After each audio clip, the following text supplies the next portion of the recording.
很久沒有自己炸油條了，今天用1斤的麵粉做了一大盆，你聽聽這個聲音，是真的很酥脆很酥脆的。今天這個視頻有點長，但每一步都講得很詳細。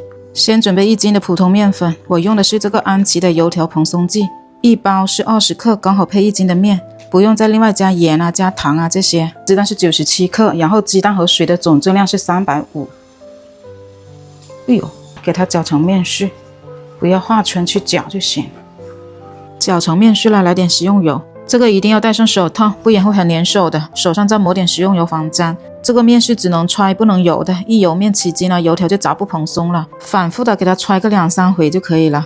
接下來雙手都要戴着手套，扯面1分鐘。這一步是為了扯斷面筋的組織，這樣子炸出來才夠蓬鬆夠酥脆。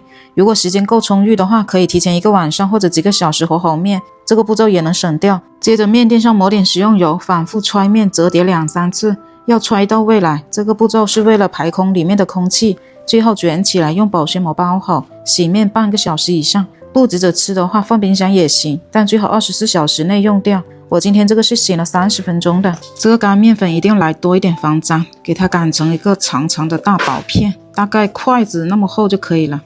再切成長條，大概2指寬。再用筷子沾點水，每隔一個麵片給它打上水線，2個給它重疊在一起，把表面的這個乾粉給它掃乾淨來。用乾爽的筷子朝中間壓一下，這個生胚就搞定了。油溫控制在180到190度左右，下鍋。下鍋之後又不停的用筷子去翻動它，讓它受熱均匀，才能膨脹起來。我這個鍋不夠大，生胚又太長，炸出來有點歪歪扭扭的，我就切成了2段，這樣子更好操作一點。要不停的去翻，它會越翻越大，翻到這種金黃色。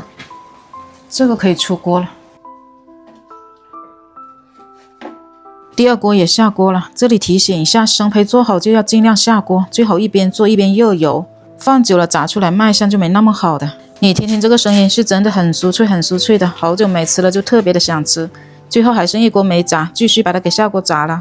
我們這邊早餐店買的油條大多都不是現炸的，軟塌塌的，根本吃不到這種酥脆的口感。我這1斤麵粉做出來滿滿一大盆，真的非常酥脆，非常好吃。偶爾做一點拿來解解饞，或者拿來當早餐，搭配一杯牛奶豆漿都非常香。